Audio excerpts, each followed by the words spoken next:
We believe the purpose of owning a business is funding your perfect life. Welcome to the next generation of growth and opportunity in the inspection industry. This is the Empire State of Mind. Empire State of Mind. Helping build companies with faster growth, higher profits, and more time freedom. Finally, a podcast for the home inspection industry and beyond. This is the Empire State of Mind. And this is your host, Matt Williams. I'm so excited. Today we have long distance dialing in. I have the amazing Chris Enright. Chris, how are you doing today? I am over-introduced. Amazing is that's a stretch. However, I am happy to be here. I'm happy to. Legendary, infamous, the infamous. Okay, infamous, because that could go both ways. So that can go both ways. I really right, feel like infamous probably works. That's probably the best. Yeah, I think infamous. Yeah, the infamous Christopher Enright. We're gonna go with that. Yes, that is fantastic. Well, I'm so glad you're able to take the time and jump in on the show today. I always enjoy talking with you. And what I love is that none of this is scripted, because both of us are like, let's just figure out what we're going to talk about today. I'm very much of a wing it kind of guy. Yeah, like especially with you know, like ask forgiveness, not permission kind of thing. That's what that lends itself to. Oh yeah, that's my life motto. For asking forgiveness sometimes is a lot easier than asking for permission. Oh, absolutely, yeah. Every time. Yeah, and so without asking for any forgiveness, I'm changing the subject. Nice. Unite is coming up. Dude. The Unite conference is coming up, man.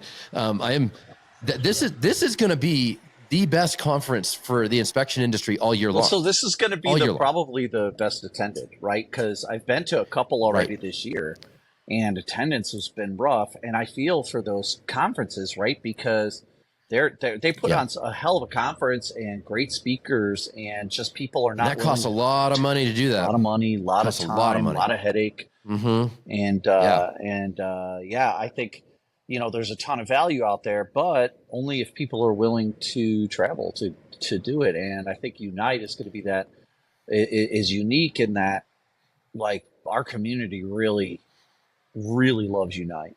Like, it's always the best conference that we throw. It's all. I always have the most fun at Unite because the most people are there. I get to make the most connections. Yeah. You know what I mean? Yeah, absolutely. It is. It's fun, and it's the highlight of my year. I get to travel quite a bit within the industry and do a lot of things and talk to a ton of people. And I just, Unite is my highlight, man. Yeah. It is a fantastic time. It's always encouraging. And to there's always some aha moments in there that are just like, yeah, that's what I'm missing. And I think every time I walk away with a couple of nuggets that are like, I'm going to apply these two things, and I think they're going to change my business. And there's such a wide variety of stuff that's talked about. If everybody walks away with a couple of things, you know, and they're all different things. Like, what do I need to do? What's my next step?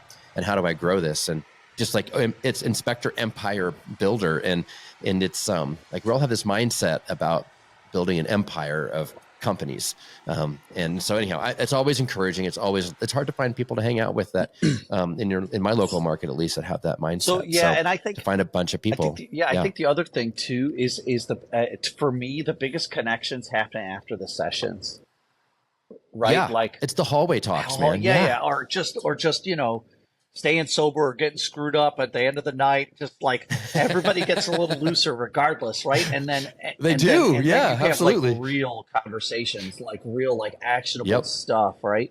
And I always make the most connections that way. Like the people, I think the level of the people, right? The quality of the people who are there. It's not mirrored anywhere else. Like it's just, for me, it's just the best. I love those conferences. I love Unite. It's so much fun. And I think the best thing that is really that we started with the first Unite, and it's a unifier, right? Because it's Unite is the costume party. That is so much fun. I can't believe how much everybody gets into that. We have so much buy-in. Everybody dresses up. And you know, my wife is actually, my wife has never been, and because she travels a ton for work, so she's actually coming to this one. Oh, mine's coming The too. craziest thing, she has so she has a I can't discuss her job, but she has she is in San Antonio at the same exact time as we are. So she's coming to the costume thing that night, That's and it's awesome. like a black tie and red or white dress, right? So she's I have to go look oh, again. dude, that's what But it is. yeah, I remember. And Yeah. and she's going with Okay. she said hot red dress. I'm like, I'm in, done, I'm Yes. done. Yes. But Yes. now I got to match I her love it. hotness, right? I got to try and show up in a big way, which I can't do because she's way hotter than me. I've married up. So anyway, I'm not the same problem. Yeah, absolutely. so yeah, so it's going to be interesting. I think the costume party is always fun. Everybody buys in. The content is going to Yep. be amazing. The connections afterwards is going to be a blast. Like I'm looking forward to it. Every year I look forward to it. It ends and I look forward to the next year. Yeah, absolutely. Yeah, it's such a good trip. And there's an early bird rate right now. So if you're listening right now, there's an early bird, and I think it ends on March 31st. Yeah. So, yeah, that's coming up. So this is going to air before March 31st. So, but you need to get on that and check out that early bird rate before the price goes up. Jump on there. It's going to be a fantastic Oh, and time. the venue is beautiful. Oh my gosh, I was looking at those pictures. The venue, yeah, it's got like multiple swimming pools, which I will be floating in all of them. Yeah, Dude, yeah, I hope it's they a have like a beautiful place. lazy river. I don't know if they do, but The last couple places, yeah, have. I know. That's why. Yeah, That was the best. and I just like float in that thing. Yeah, absolutely. Some Instagram material in the lazy river. Yeah, that's funny. Yeah, so anyway, my wife's coming with me too, Nice. so I'm really excited. This is going to be a great time. I can't wait to meet her, man. Yeah. She's fantastic. You're gonna be like, how did this guy pull this girl every time? They're like, I'm going to be Yeah. like, no, I know. Matt Williams has swagger. That's how this man. got some swag. Got some swagger. It's the podcast. That's it. It's the podcast. It draws all the ladies. I think we're both infamous. Yeah, now It's a chick magnet. now you're infamous. I don't think the podcast is a chick magnet. Just our target audience is particularly male as a home inspection company owner. So, but yeah, A lot more women in the industry, maybe though. there is actually. Yeah, I'm interviewing one right now. I'm hoping to hire her. Hoping it gets to the end of that. In fact, I've been applying some new tools I've been learning on interviewing. And I learned them from you just the other day. And it is you're teaching the class with an IEB called RSTMM, Yes. which is why all the acronyms. It's okay. Chris, what are the acronyms?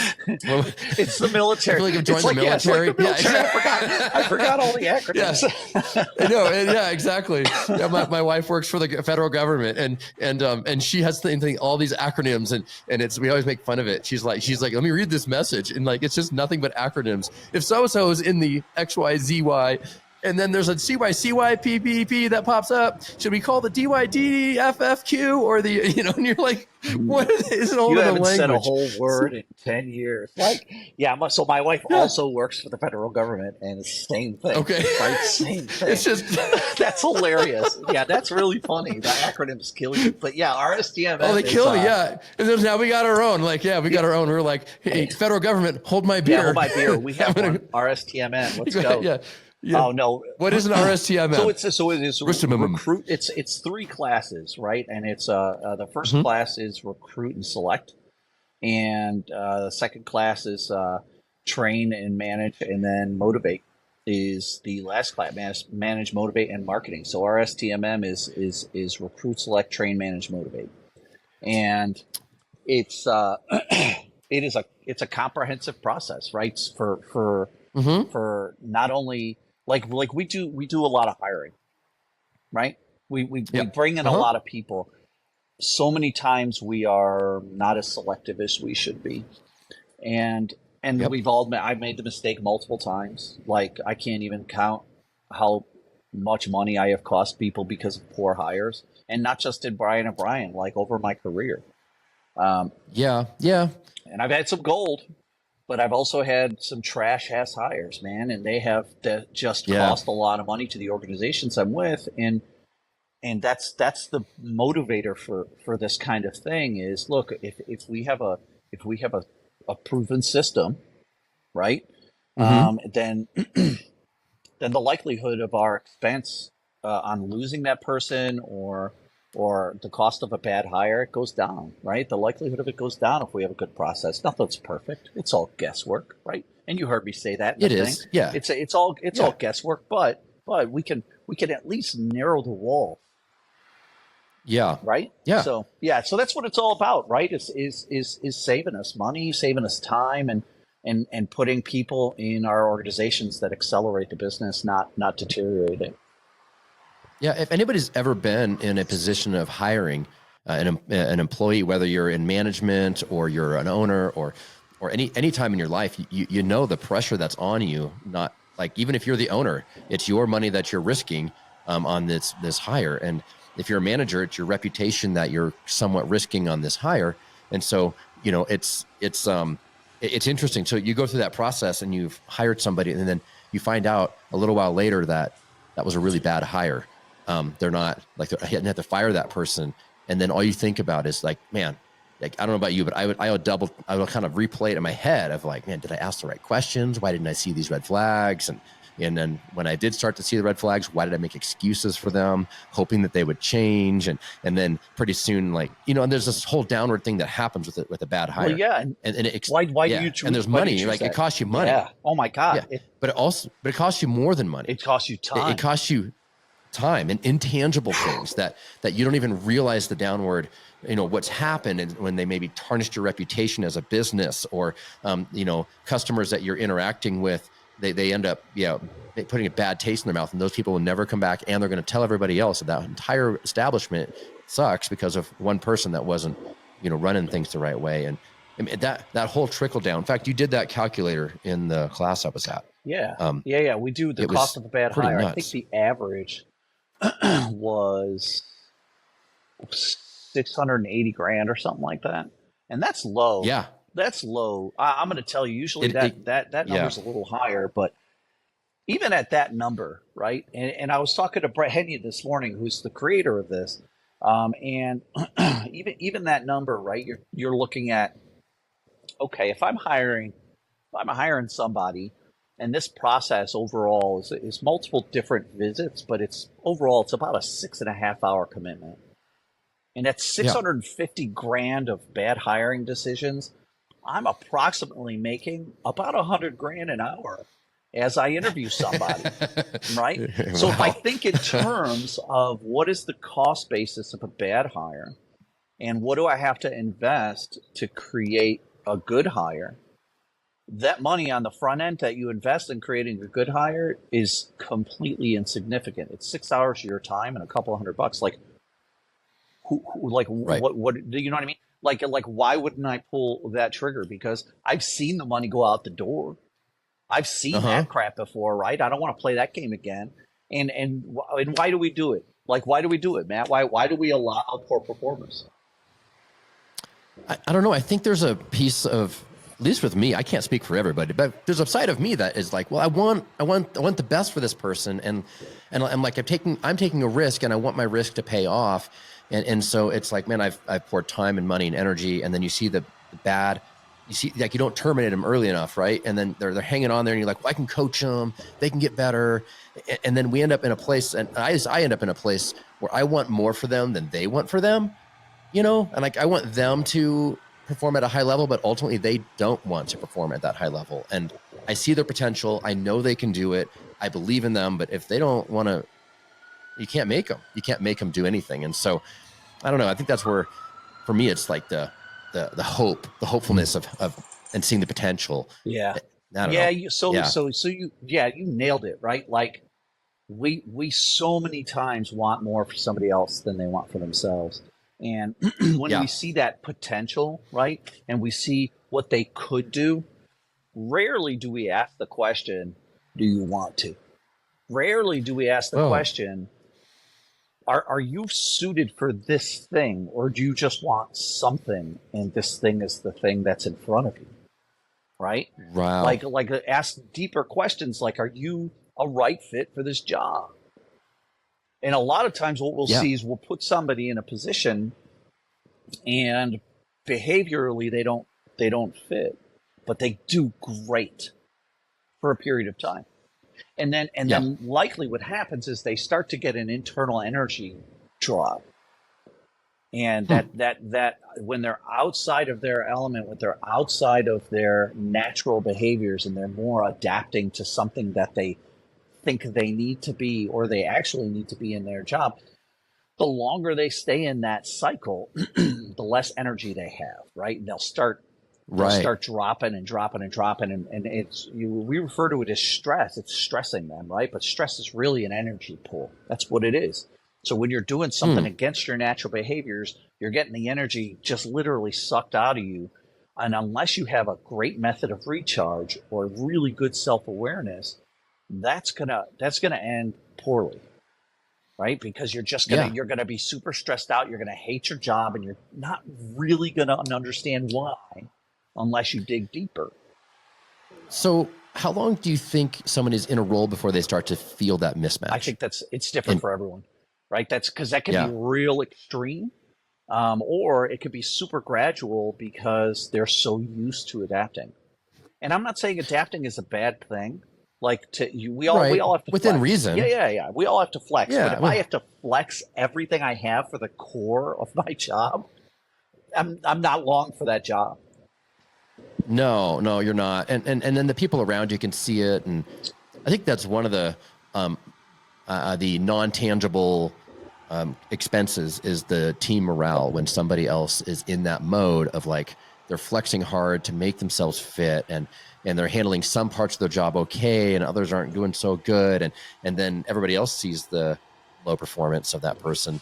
Honestly, I think the coworker probably sees the low performance before the manager does sometimes. Oh, I told a team member. Absolutely. I totally agree with that. That's very likely. Yeah.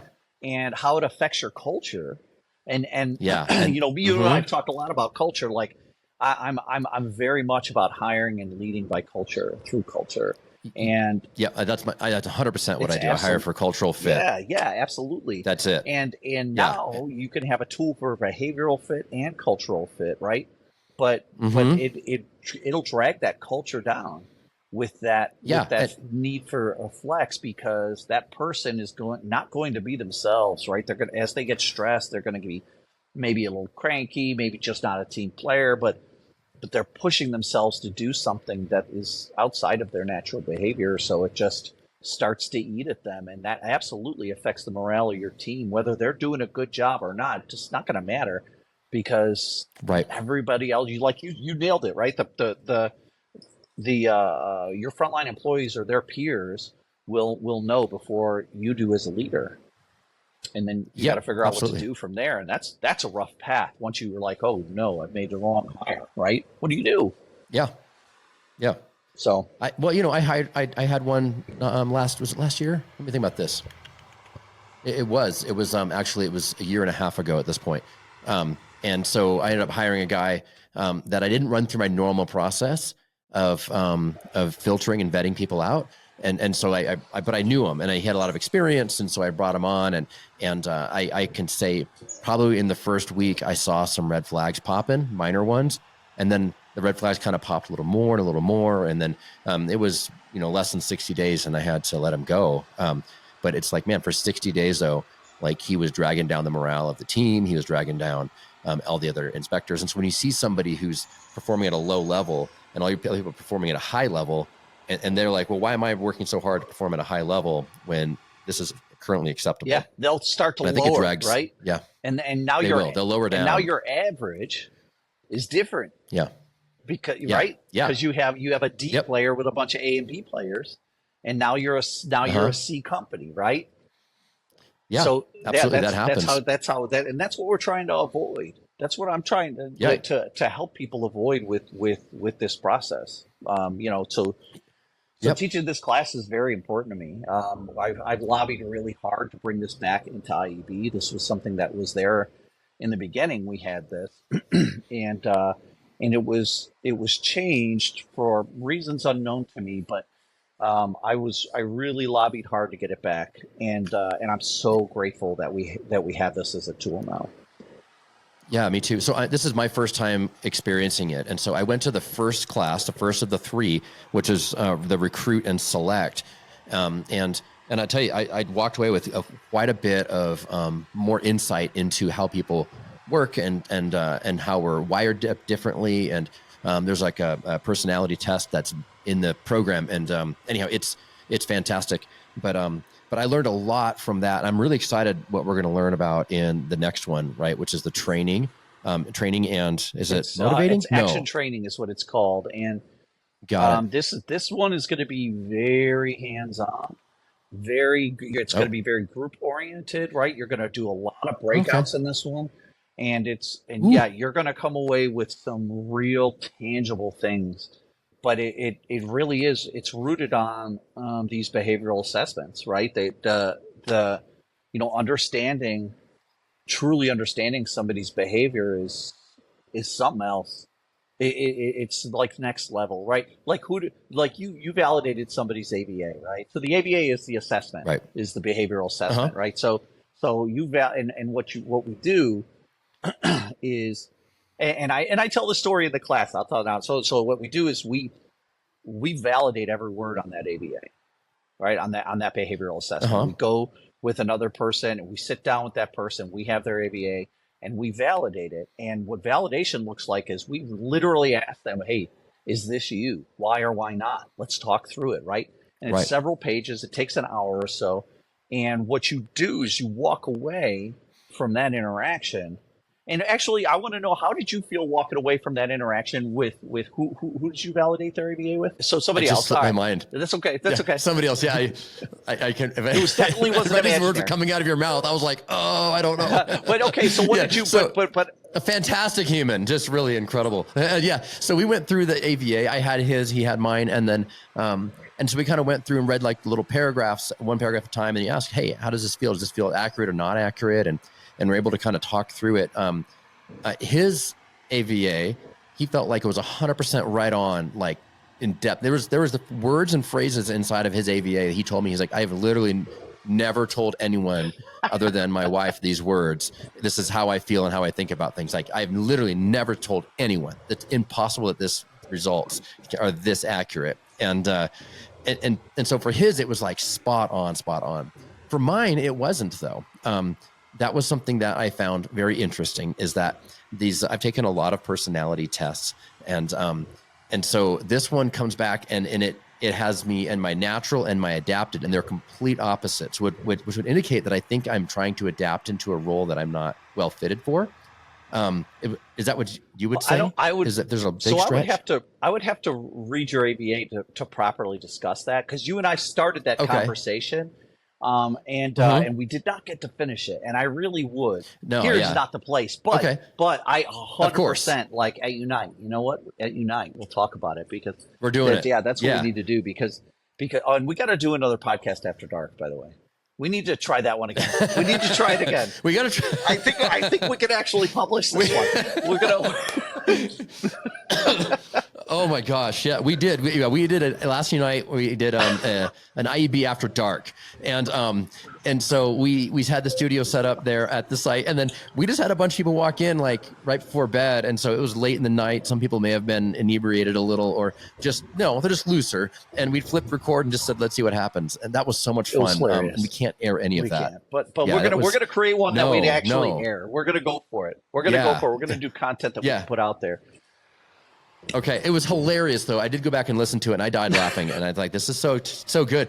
But there's so much incriminating stuff that was said that I'm like, "No, this is not going to be good. No. We can't put this out." But yeah, we'll definitely dig into that at the next Unite, right? Because I really want to go through yours and see where the differences are, right? Because I'm curious, because I have yet to see one that's really wrong. Like, everyone has like a couple of things that they disagree with, but I've never seen that. So I really want to go through with it with you, because it's either one of. So mine wasn't completely wrong. No, you said it was missing things. Yeah, it had it addressed one side of me, but it didn't address other sides of me. And I thought, well, that's interesting. Like, it took this side of it kind of skewed to one side of me more than the other. Like, we have multiple facets of our personality, and this one just really honed in on like one facet of me, but not the others. And I thought, oh, that's kind of interesting. One of the things, it wasn't inaccurate. Yeah, one of the things is it's behavioral, right? It's not a personality assessment. Mm-hmm. So it could be just the difference in what their aim is. But again, I really want to go through it with you to find out, because that is a distinct difference between this assessment and other assessment. Is this is strictly behavioral, and those are personality, right? So there is a difference, and yeah, we could definitely explore that with yours, because like I said, I gotta see it. Yeah, that's fascinating to make that difference, behavioral versus personality. Because like when you take like a DISC test or something like that, it's hitting your personality. And I felt like this is interesting on how it works and the data it collects and how it comes up with the results. And yeah, it's a very different way of looking at a person. And so it's behavioral, not personality. That's interesting. And you know, behavior isn't good, it is bad. It just is, right? It just is. And that's the thing that we have to remember when we're talking, like, okay, so after going through that class, and I've been through it multiple times, and now I'm teaching it, I got to tell you, my level of empathy for people in general has gone way up. I really sensed that in the class too. By the way, it was very obvious. Like your level of empathy was through the roof. I mean, I don't know. It's interesting. Your perspective and your validation of people and humans and behavior, the way you handled that was just incredible. When somebody would like be negative towards a certain behavior, you'd be like, hold on, it is. It is not good or bad.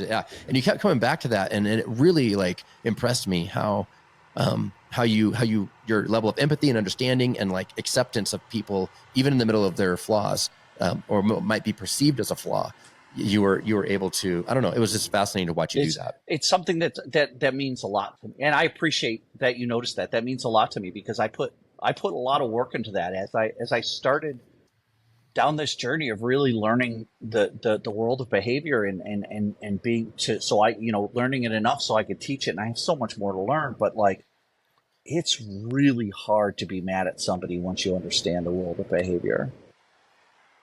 It's like, because you start to understand, and I'm not trying to be like, all snowflakey and pacifist like, but you gotta understand, like, if you truly understand why somebody is doing something, if you truly understand what is motivating that behavior, it almost always produces empathy. And many times what we'll do is we'll just pop out a judgment as fast as possible. Right? I do it. Everybody does it. Oh, this person ain't right for this job because this and this. Okay, well, we'll just toss it. No, have a conversation. What about having a conversation? Yeah. What about finding out what motivates that one behavior and see if that's a healthy, unhealthy motivator? Why is it? Why are they like that? Right? It's the curiosity that ticks in my head that tells me, ask another question. And especially when my first instinct is to get pissed off or to get judgy, right? Like I'm like, ask another question. And sometimes you can't, right? Sometimes somebody cuts you off in traffic. Can't ask a question, right? No. I don't know what their motivation is, right? Maybe somebody's sick. Maybe they're just they just are reckless drivers. I don't know, but you know what I do? I'm proud of you. You just held back the cuss word. See, that was wow. Yeah, we're keeping it PG-ish around here. I made promises to you. This has to be. This has to be. You have to be able to publish this, right? Right. Well, yeah, and you are a man of your word, and so that speaks to your character. I'm trying so hard. Man, that was awesome. I'm terrible. So my house, I grew up when I grew up, like my dad swore all the time, like all the time. This is just how we grew up, right? So like, it's hard. I'm trying to break that cycle. It's not easy. That's funny. But yeah, I mean, like even somebody cuts you off in traffic, right? Like, right. I'm not asking. I don't know. Well, no. I don't know why, right? And this is just a little example. I don't know why, but that's just it. I don't know why. So you know what I'm gonna do? I'm gonna let go to gas and let him go. I don't care, whatever, right? And I got to tell you, I've been since I started making decisions like this, man. I've been a little happier in general, because I used to get real ticked off about dumb stuff like that, right? And I'm using the traffic thing because that's the easiest and everybody can relate to, but there's a lot of frustrating things that happen, especially when interacting with other people, strangers or people we know. And I think that I don't know. I think that not enough curiosity goes into the, Yeah. to what I'm curious about the motivators of this individual, or just in general. I don't know the motivators of this individual. I can't find it out, so I'm just not going to judge and move. I'm just going to move on. And so many times we spend so much internal time in our brains, like saying, "Hey, I gotta be a certain way. I gotta react a certain way because this person did this or whatever." Like, no, you don't. Like my life has No. been like for real, like significantly better because I'm really actively trying, and I don't succeed all the time, bro. But I'm really actively trying to like not throw into judgment as quickly as I used to, and it's just made me less angry, less anxious, less whatever, right? Like I'm just a little bit more chill because of it. Well, and you really connect on a better level, a deeper level with people when you do that. I mean, a number of years ago, I had to kind of go through a little bit of a journey on that too, and I called it choosing to believe the best in others, you know. And so it's when you don't know, why don't you just assume the best, you know? And so if somebody shows up late to work, my emotional side, my first reaction oftentimes is like, man, they sleeping in, they're messing around, they're not responsible. And it's like, well, you know, maybe there's something else there. They showed up late to work. And so choosing to believe the best starts off the conversation in a caring way of like, it's like, shoot, is everything okay? You know, you showed up late for work, whatever. And, you know, is everything okay? You know, and you don't know, like maybe they got a flat tire and like, oh, I got a flat tire. I had to change it on the side of the road. And you're like, oh, well, you know, I could have popped in like a jerk and then like now I've tearing him down. And it's like, no, let's just be more inquisitive. Like you're saying, curious. I think curiosity is super curiosity, and then choosing. important. You get to choose it, right? I'm not naturally going to believe the best in everybody, you know, or assume the best in people. I naturally assume the worst. That's if I can be frank and honest. So I have to choose it, actively choose it. Like you said, actively make a decision to do this. So you made two amazing points there, and I want to make sure we sit on that for just a second, because one, curiosity, right? Like if the more curious you become, the more you just understand about the world around you and the better decisions you make, right? Yeah. Well, and there's so many opportunities that are around us, and just being curious, like it advances you in so many ways. Number one, you get to learn to other people, but other things is there's other things in life. You just stumble into things just by being curious, and now I don't know, you can make great connections with people that you never knew, and you never know who you're talking to. For sure. But, sorry, I kind of cut you off on that. You're with me. That curiosity, yeah, man. No, that's exactly it. Yeah, it's good, right? Now I can't think of what's the other thing that you had said. Curiosity, it's killing me. Opens opportunities. Yeah, right? Yeah. I don't know. Choosing to believe the best in others. Choosing anything. I've had this discussion with a lot of people, and they're telling me, I get up and I'm crabby until I have my coffee, or when I'm in the heat for too long, I get angry, or I don't sleep enough, and I this and that, whatever. And my response is always the same. You're choosing to act that way. It's a little bit of a harder choice when you don't feel great, but it's still a choice in how you deal with and treat with yourself and other people. And it's just such a huge thing to me that you get to choose it. And it's that's something that I realized. It's one of the few things that I realized a long time ago. I did not learn a lot of early lessons, but I came late to the game to a lot of wisdom, but that was one thing that I always that was always an arrow in my quiver, was like I'm choosing how to react to things. I'm not. I had somebody tell me in an NTSB class, and maybe this is why I tell traffic stories all the time, but I took a class for NTSB for a safety driving course for a company I worked for. And they put all of their drivers through this course at great expense to them, but kudos to them because they wanted safe drivers. They knew it was the most dangerous thing we did. The guy was like, look, if you get into an altercation on the road, let's say somebody's cutting you off and y'all are just speeding and tailgating each other and whatever, right? Who's controlling your emotions when you're doing that? who's controlling your actions when you're doing that? Is it you or is it Yeah. them? Right. And I really Wow. thought about that hard. I'm like, well, shit, it's them. And I let me tell you something about me. I need control. I want to be in control of my own stuff, right? Like I'm not going to lend it to other people. So that changed that like blew up my outlook. I was like, oh, ain't nobody choosing anything for me again. Right. And and do I hit it perfect? No. Sometimes I choose to tailgate people and drive like an ass. I just do it. I do it. I'm sorry. I'll admit it. Like everybody gets there. Yeah. But I really focus now on not. And again, that's diving into behavior, right? That's diving into curiosity. That's diving into, hey, what power do I have? What power do I have over me? What power do I have over other people? What is the influence that I have? But we think so much about the influence outside of us. What about the influence with us? And that's the biggest thing. That's another thing with our STMM, that when you get into that world of behavior, when you get into somebody else's, being curious about somewhere else, someone else gets to be curious about you, and you dive deep into your behaviors, your natural behaviors. And I guarantee you, everybody in that class learned a little something about themselves, right? At least some people had, like mind blows, right?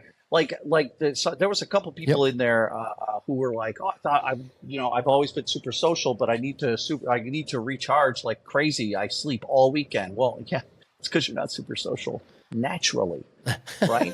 Like you can do it, you can pull it off, but that's not your natural way, right? So now she has a tool to reflect on and say, okay, if I need to do this thing that takes a lot of energy from me, now I need to make a conscious choice to do another thing on the other side to recharge. So when we learn about the world of behavior, we're learning about ourselves at a much deeper level and how to treat ourselves differently, better within the walls that were naturally created. Not saying you don't go outside of those walls. You have to go outside of your natural behaviors. But being self-aware to a point where I know, okay, I need to take a deep breath because I'm about to go in a big social situation I got to be on, and I need to make sure I have time on the other end of it that I can recharge. So for the next day, right? So for me, right, I had to have enough time to recharge at that RS class, right, after the socializing part, right, to be able to come back and teach the RS class the next day. Right. And I'm not a very social person. Like I'm great in social situations, or I'm okay anyway, but I can be social. And I love it. I love connecting with people. Please don't hear that I don't. I love connecting with people. Like just because you're not an extrovert doesn't mean you don't like connecting with people. But I have to push an effort towards it where other people I know don't, right? They just are naturally that way. It's effortless. Yeah, they just slide into the situation and they're good with and the energy just comes to them from the people. And I'm like, the more people I'm engaging with, I love it, but it's pulling on me in a bit, and I got a clock, right? It's ticking. Right. So, yeah. So that's self-awareness. I'm kind of that way too. I love people, and it brings energy to me, and I'm an extrovert. But there is a point, even as an extrovert, like I still have to pause and recharge. Because it does charge me up, but then it also kind of wears me out at the same time. So there is a limit to my extrovertedness where I'm like, okay, I'm tired. Yeah. I need to recharge. And if I get tired and extroverted, then I normally get loud and start saying things I shouldn't. And it's, and then I like the next day, I'm like, wow, what was that? So it's probably good that I'm a recharged extrovert. I have to be recharged. I respect it. I respect it. Yeah. That's what happens late at night at IEB. So I'm a drained battery extrovert, and my filter. See, I think for me the energy is the filter. Like it's not the people. It's like putting the filter in my mouth and not saying something stupid, because there's so many stupid things in my head, and I gotta so many stupid things. Yeah, I have a lot of stupid. I know. I gotta filter it out. Otherwise, right? I'm working really hard right now to filter out the stupid things so we sound good on this podcast. Me too. Right? We noticed that. yeah. Because last time it didn't go so well. Our filters went off, and it was bananas. It was a little different. It was a little different, but this is so much better. So I came out of that class and I was like, man, this is incredible. I got to see more about myself and be able to see deeper into myself. And I thought, man, I can see deeper into other people, and knowing yourself helps you grow. knowing other people, you can help them grow. And what I liked what you said about this personality test is like, this is not like a firewall of like, if they can't pass this, then they can't move forward in the process. Because a lot of times people will take these types of tests and use them as a filtration point and be like, okay, I'm going to filter out my candidates with this thing. And it may be that way for somebody where like in this process, but I liked how you approached it where it's like, no, this isn't the filtration. This is just a tool to see deeper into someone else's behaviors. And in a very short amount of time, you can have really deep, meaningful conversations of what recharges you, and when you have people on your team or you're hiring somebody, then knowing how they are going to behave in the group that you have, it is super helpful to know this is how I can invest in them. This is how they're going to respond. This is how I can communicate with them and help them grow and be better as an employee or as a team member. But I just liked your approach to the behaviors test and how it's like, no, don't use this like a black and white, like point, use it. I don't know how you like a screen. I don't know. No, so I don't know how you said it better. I'm not saying it right. The one and only deciding factor, right? And I think legally it shouldn't be anyway, yeah, that's right? It. But yeah. and the important thing too is that the personality tests are exactly that, right? They are looked at as pass or fails, but this is a behavioral assessment, right? It's not a test, and that's when we have to make sure that we help the candidates understand at an acute level, because if a candidate thinks it's a test, they think they got to pass it. So they're going to put their best foot forward, and they're going to think, what does this person want to hear? And it's not a pass-fail. Right? Oh, yeah, exactly. But they're going to go into this mode of, what do they want to hear so I can put myself in that position if their motivation is to get a job, right? Which there's nothing wrong with that, right? So, you need gainful employment. You got to feed your kids, put a roof over your head. I get it, right? But you want to make sure when you set it up, like, okay, this isn't a test. I just want to get to know you better, and we're going to discuss it after you do it, right? But it's just, this is simply to help me understand you. It's a conversation starter. Now, it's a big conversation. That's it. It is, but it's a good conversation. It is. And this starts a deep, deep conversation with a candidate that you can't do it another way. Like, you can't get a conversation with somebody this fast, this deep, without a mechanism like this. Right. I'm sure there's other mechanisms out there, but you need, there's got to be a tool and mechanism in there to allow you to jump into the deep end first. Right. Yeah. Because you only have so many hours, so much time with somebody, and then you got to hire. And then there's you have to get truth. And everybody can look good and people can put on a mask and cover up who they are in a 30-minute interview. They really can. And even if you do 2 30-minute interviews or 3 of them, it doesn't matter. Like 30 minutes, an hour. I mean, I can be amazing for 30 minutes.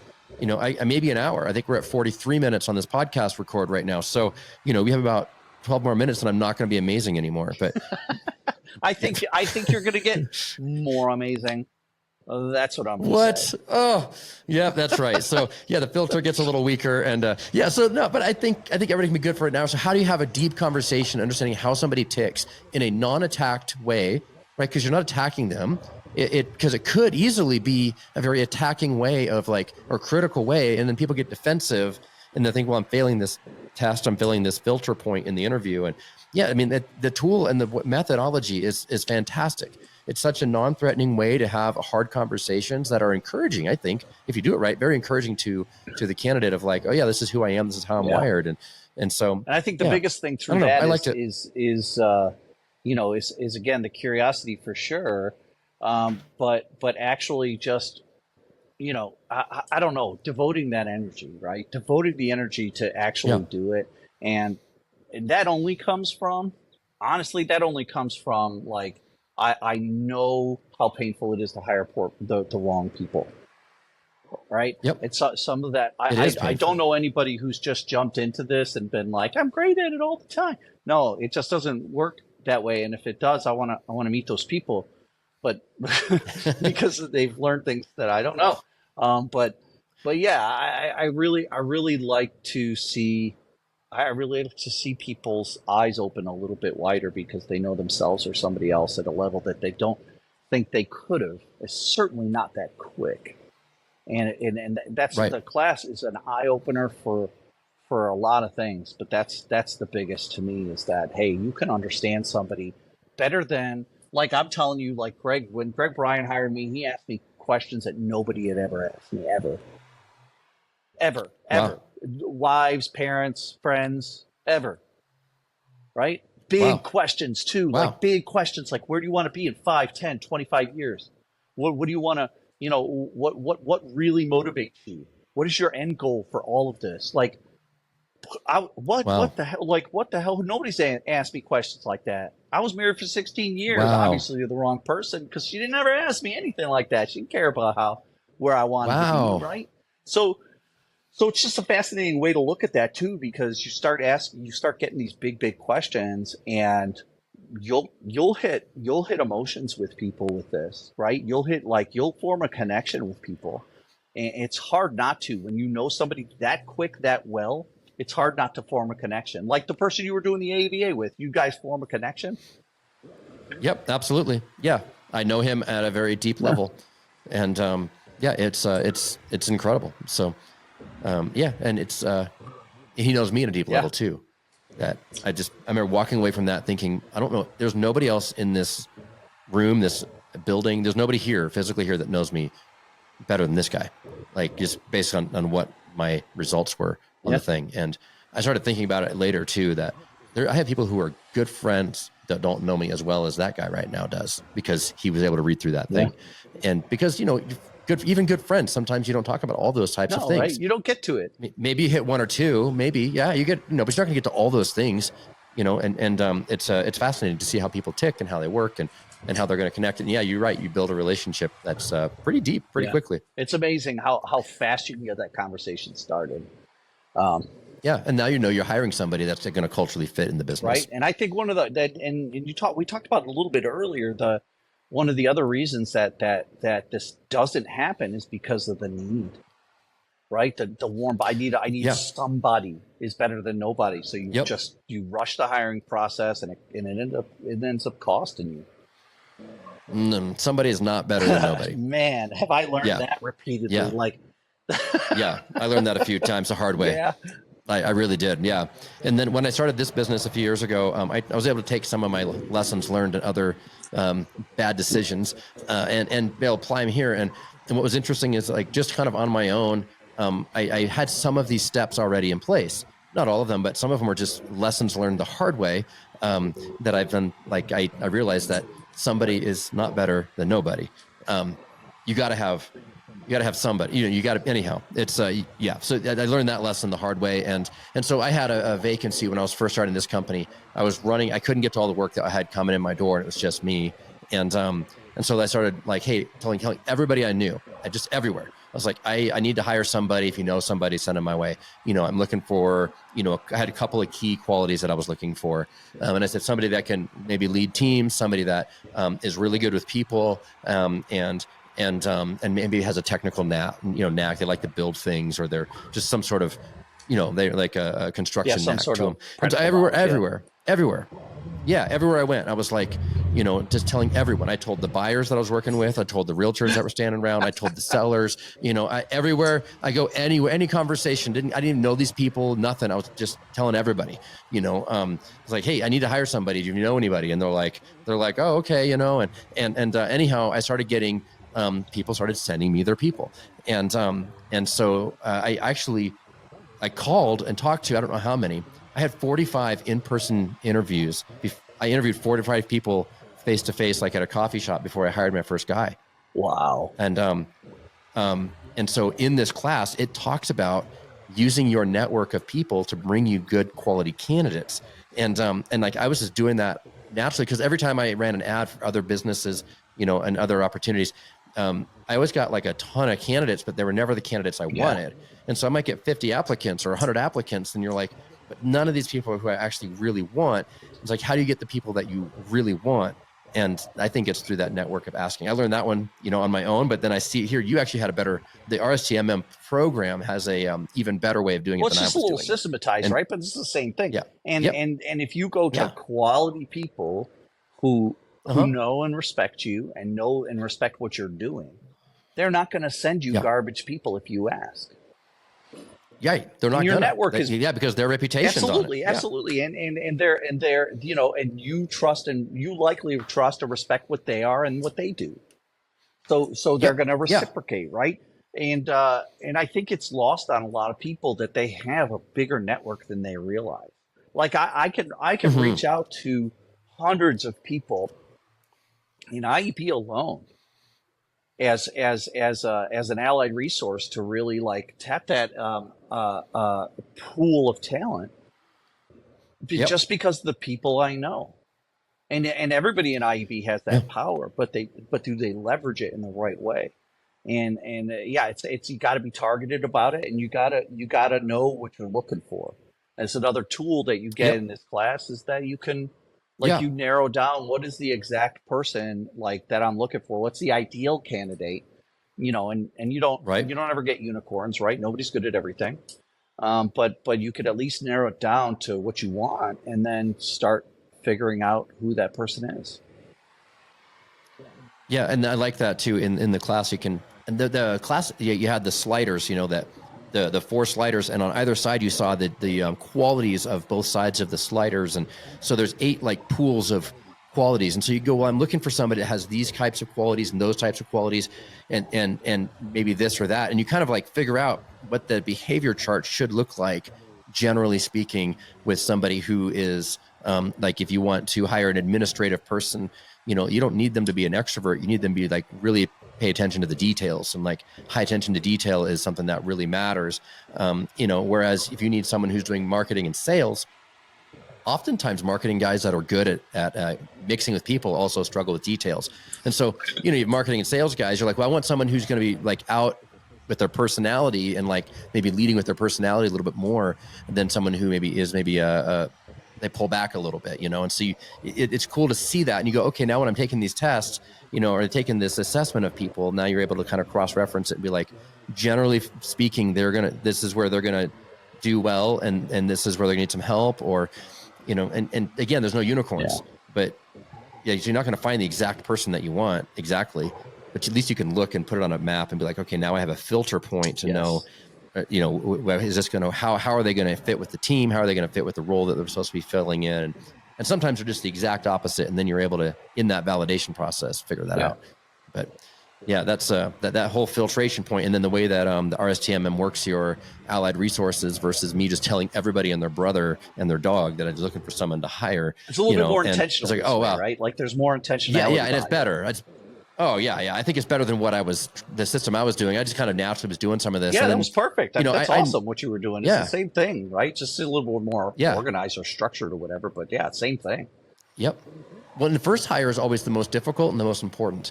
And because the first hire, you end up with everybody else who gets hired after them looks to them naturally on day one as the leader because they've been there longer. They're the only other one there. Right, exactly. So if you hire, like your first hire really matters because your second hire after that person is going to look to the first person as like this is how you're supposed to do things. And yeah, exactly. And so if your first hire is mediocre and you're looking for somebody better, guess what? The better person is going to start work, and within a week or two, they're going to realize, oh, this is the way we do things, and they're going to get the first hire. So it's super critical. Your first hire, you really can't settle, I don't think. And then I also knew I was going to build a team, and I was going to go multi-inspector and build a bigger company. And so I knew my first guy needed to be able to be a leader and had some leadership experience. That way, when we started building the team, it would naturally work that way. And that's actually how it played out. I was fortunate enough that my first hire, Danny, is now my lead inspector. Woo! And it's you. Yeah. So that one actually, it actually worked out. So he's now my lead inspector and he leads the entire team. And I was able to, I was super picky because I knew I needed somebody who was a leader, who is good with people, has some empathy, some compassion. Sometimes people who are really strong leadership are a little edgy and they're not kind. And so it's like, not always, but that's kind of those packages kind of lean together. Sometimes, I was like I was really looking hard trying to find someone that kind of hit this a little bit of a different mold. And so I just interviewed constantly. I was just inspecting houses and sleeping and interviewing for like months. Well, it's good that you were picky up front, man, because a lot of people, it's just the warm body, right? They just want somebody in there because they're feeling the pain. Well, yeah, and then that impacts your momentum as a company.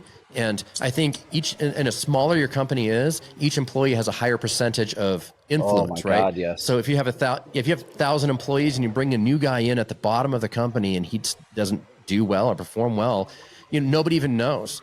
They never even knew he was there, but if you have 3 people on your company and one of those people is a downer, they have a huge influence on your business. Everybody knows who they are. Of your company.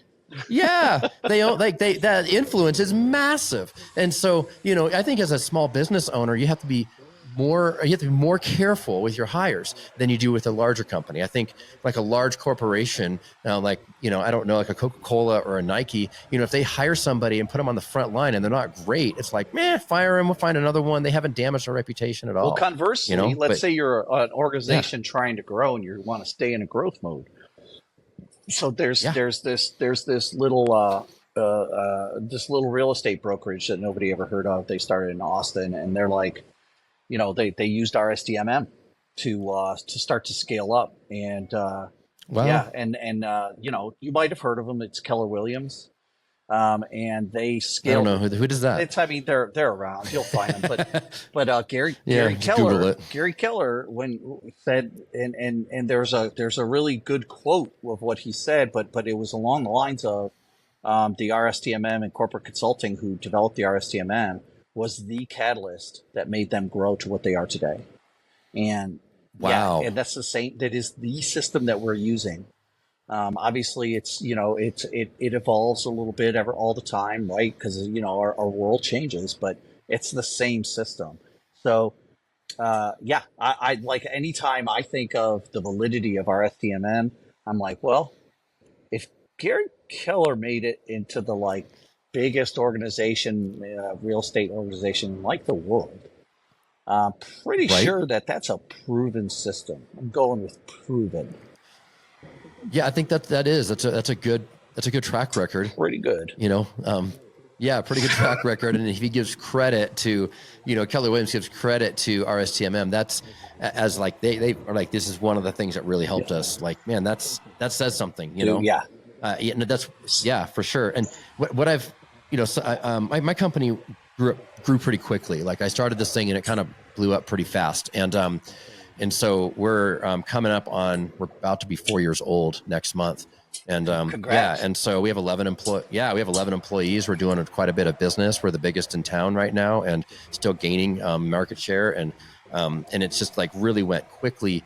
And so many people are like, wow, what'd you do? I was like, I'm not that smart, guys. I just ran the play, and it's like the coaches call the play and I just ran it. So all I did is I actually at IEB looked at, what's everybody doing? And I just looked at everything that IEB had to offer. And I was like, well, I'll just do that, and when it's the same thing with RSTMM, you're like, well, is there a better system? I'm not sure if I like this part. I'm going to be really critical on this and that. And, they say to do it this way, but I'm going to try changing it that way. And I'm going to modify it and make it a different thing. And it's like, dude, Keller Williams just said, run the play.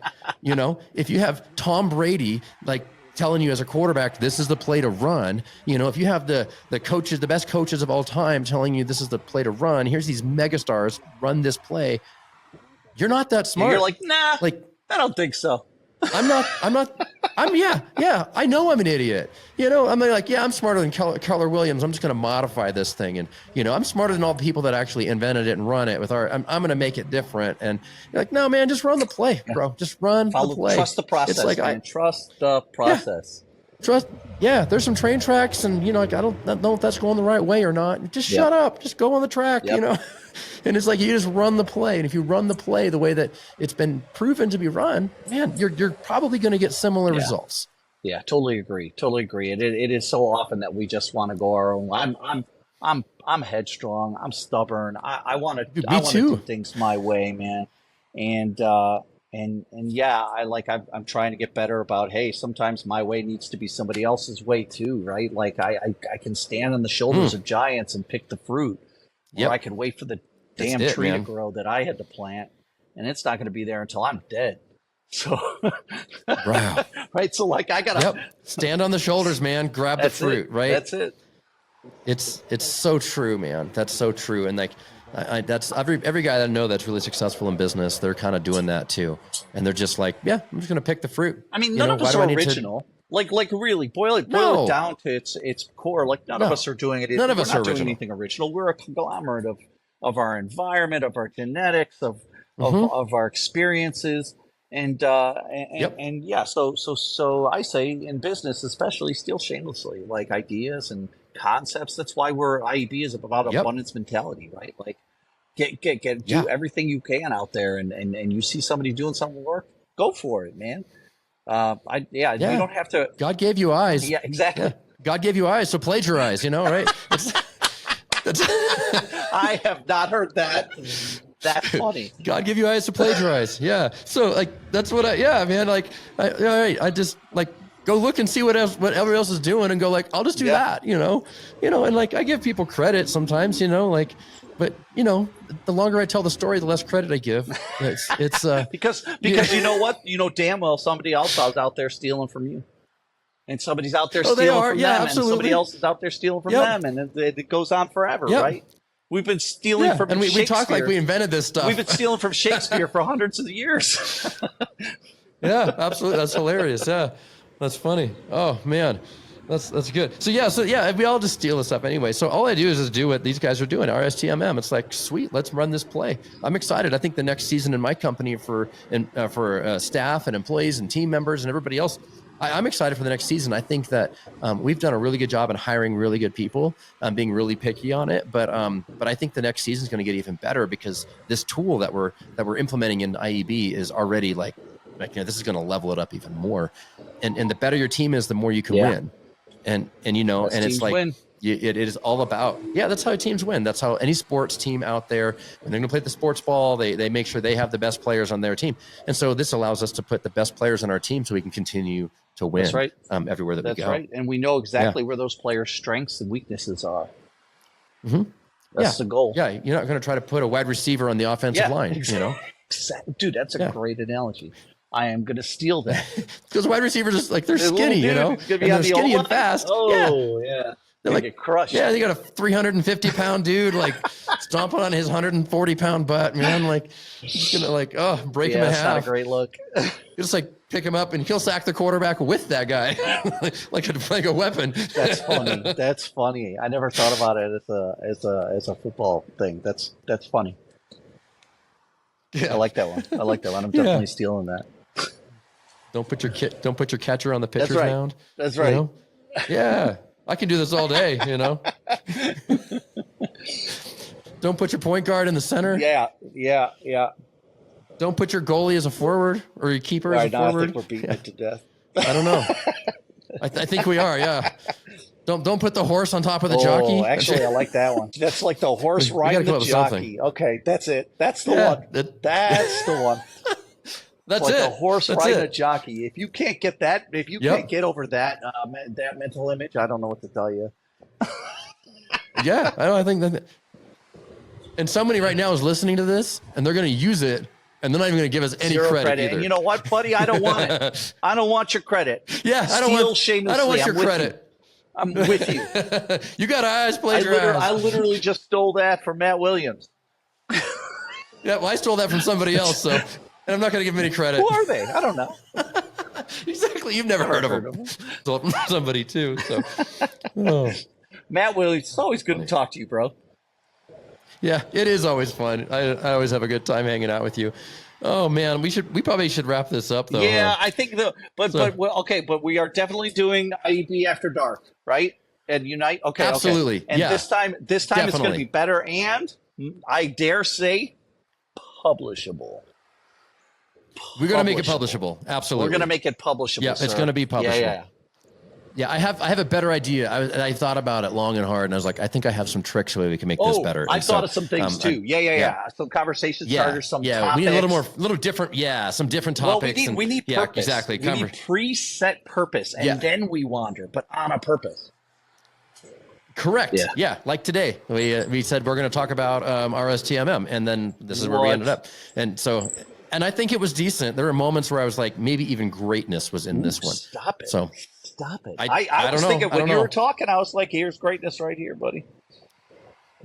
Greatness. Greatness. You're a I great like liar. the Duke City hat. That's my favorite thing. Isn't that cool? So this one is actually a New Mexico license plate. Is that what that is? And so you can that's order, super cool. Yeah. So in your state, you can get a Texas license plate and put whatever you want right here and here. And I just custom ordered that online like 4 years ago. And so, so you can get a license plate with whatever you want on there. You can put FU up there or whatever, I saw somebody with a it had a sign where a lighted sign that words were going across it, like a stock ticker. Yeah, okay. It was super cool.